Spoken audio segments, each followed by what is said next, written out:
Greetings to all my fellow watch enthusiasts on YouTube and Facebook and wherever else this video might be seen and shared. Celine Driver coming to you once again with a very special unboxing and review of a watch that is mine that I traded for. Found this watch on one of my three favorite watch buying sites.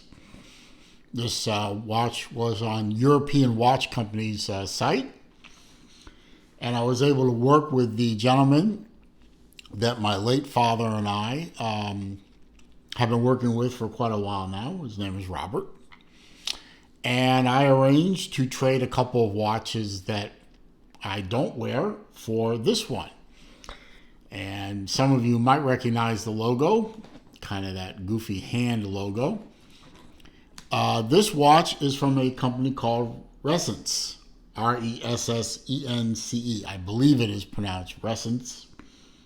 I might be wrong. It is, after all, European, and they pronounce things kind of funny.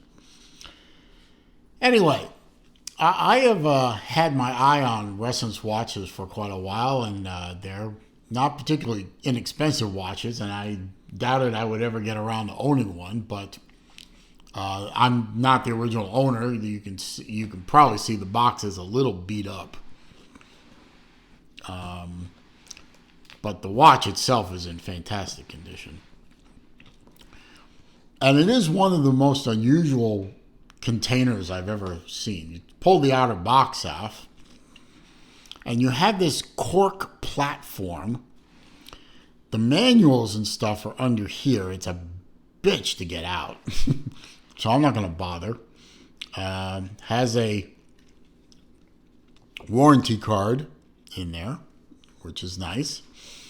And then this kind of 3D printed sphere, all made up of the Ressence hand logo. And it splits in the middle. You give it a little turn and a lift. And on this little platform is the watch itself. And I mean, a crazy watch needs a crazy packaging. So we'll put that aside for the moment and focus on this beauty here. Ressence watches are unique in the watch world. I don't think there's another watch quite like these things. They have bunches of subdials, which is not unique, obviously. But the subdials rotate around a fixed point. Now, this dial will end up over here somewhere in a little while, and this dial will move, and this dial will move, and the hand for the minutes will move, and everything rotates around a central point. And you keep the time in a unique way. The outer track here is the minute track. This is your day of the week dial. Now you can see there are 5 white dashes and 2 orange hollow dashes. That is Saturday and Sunday, respectively. This is Monday, Tuesday, Wednesday, Thursday, Friday. The way you tell, and it's also a 24-hour indicator because the little hand moves across the slice during the day. Right now, it's a little before 10 a.m. as I make this video. And the reason I know it's 10 a.m. is because this little hand is less than halfway across the slice of Sunday. So it's Sunday, 9:56 a.m. And there's your running seconds right there. Now the whole thing is wound from the back and set from the back. It has a lever very much like the old Accutron 214 movements that had that little flip lever in the back.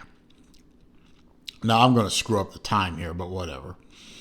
And as you can see, if let's say I go backwards to 9:45, you see how everything moved? This moved from here to here. This moved from here to here.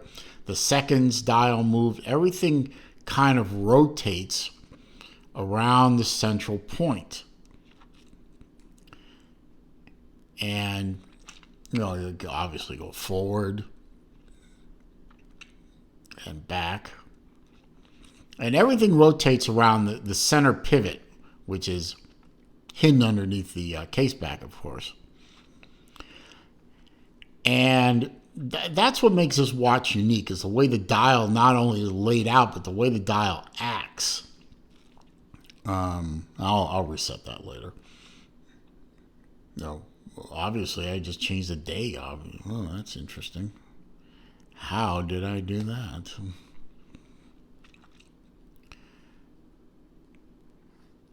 Huh. Yeah.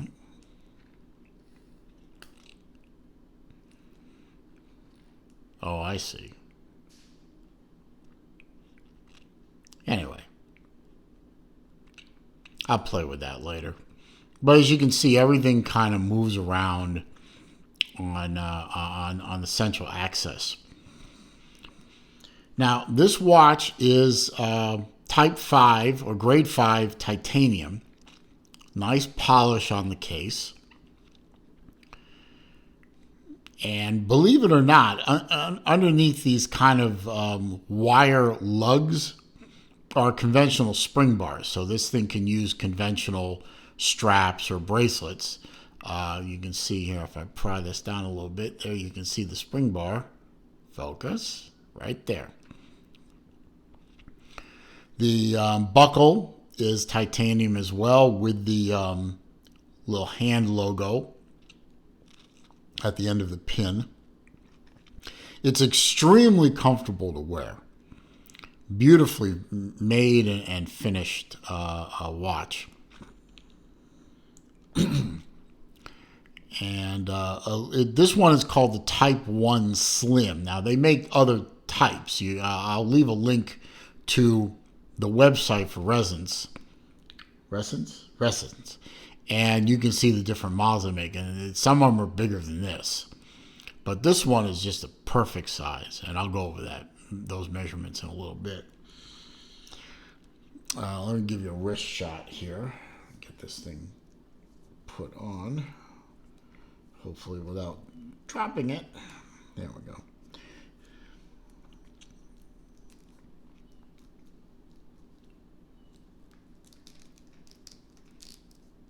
There. And there it is on my 7¼ inch wrist. Beautifully made watch. The nice thing about Grade 5 titanium is it polishes out beautifully. As good as any watch made out of stainless steel or other metals. And you can see even with the wire style lugs, it fits my wrist very nicely. I'd say this watch could probably be fitted onto down to a 6¼ inch wrist before it began to look out of place. But let's see. How does this all work? Well, underneath the case here, the base movement is an ETA movement, a 2892. But on top of it is another module they call ROCS, R-O-C-S. This is version 1.3 of the ROCS system. ROCS stands for Ressence Orbital Convex System. It's the module that drives the dial in the way that you see. So you essentially have two modules on top of each other. The ROCS system alone has 107 individual parts to it. And that's on top of a standard 2892, which is well over 200 parts on its own. So it's a very complicated watch. Not something probably your local watchmaker is going to be able to deal with if it goes wrong. But hey, you know, I've been harping on movements and stuff like that, and movement snobs turning their nose up on watches with common movements. And here I go buying a complicated watch with a very uncommon movement that nobody's going to work on. But hey, you paid your money, you take your chances. The dial is coated German silver. And as I said, it's a grade 5 titanium case. And you have a double dome AR coated sapphire crystal. The back, of course, is solid. They're very nice leather strap, very simple. Minimal stitching just up here at the lug part. You have the elongated holes because you have an elongated pin, and it all fits together nicely. And you know, if I decide later to change the strap out for something else, it's very easy to do. The watch is 42 millimeter diameter. It is a 20 millimeter lug, 11 millimeter thick, and 48.4 millimeter across. Now, except for the lug-to-lug measurement, all the measurements came from the Ressence website. Now, one thing about this watch you have to understand, it is only rated at 10 meters water resistance. They say in the book, down here, in the book, it is not to be worn in the water at all. You can splash it. It could get a little rain on it or something like that, but do not submerge this watch. If you submerge this watch, you will be an unhappy person when it reemerges. It is not at any real level waterproof or water resistant for that matter. So, hell, I take this watch off when I wash my hands. I'm really that afraid of it. You know, I'm afraid to ruin it. I just got the thing a few days ago. But it is a fantastic watch to wear and very easy to read dial. And at the end of this, on another video clip, I'm going to put a Lume shot, or Lume video clip in this because everything is loomed, except curiously that hand. Everything is loomed. It is a bright Lume. It's really a good Lume. It rivals Seiko Lume or Zelos Lume or that blue Lume that Rolex uses. It is really, really good Lume. And I thought you guys deserved to see it. So I got a little video clip at the end that I'll edit in that shows the Lume shot. Maybe I'll start doing that a little more. Some people have been requesting that.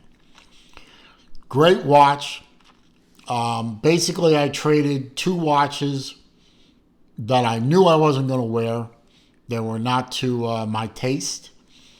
Well, one of them wasn't. The other one wasn't too bad. But one of them was not to my taste at all. I traded it.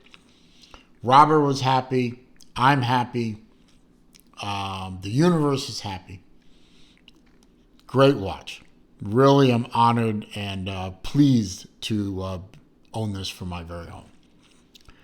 But that's all I've got. So if you enjoyed this video, you found it to be useful, informative, entertaining, please click that thumbs up button for me. See, my thumb has mostly healed now.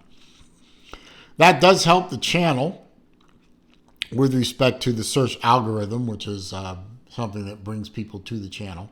Always a good thing. Comments, questions, suggestions down below. I do read them all. I do respond to them all. However, if you are going to troll me or you are going to leave links to bad places on the internet, I'm simply going to delete the comment and block the commenter. If you're new to the channel, of course, welcome. I'm glad you're here. Please feel free to watch as many videos as you want. Please, though, I do ask one small favor, and that is click that subscribe button. I'm trying to grow this channel, And more subscribers is more growth. When I do, don't forget to click the bell icon so that when I upload new material or I do a live stream, you will be alerted. And as I always say at the end of my videos, it is a crazy old world out there. It is not getting any less crazy. So I ask all of you to please be careful out there. Stay safe, stay well. I'll see you soon.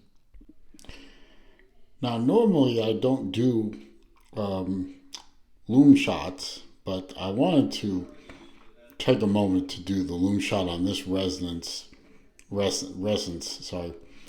Look at the Lume on that. I mean, everything is loomed except for the 12 on the hour dial.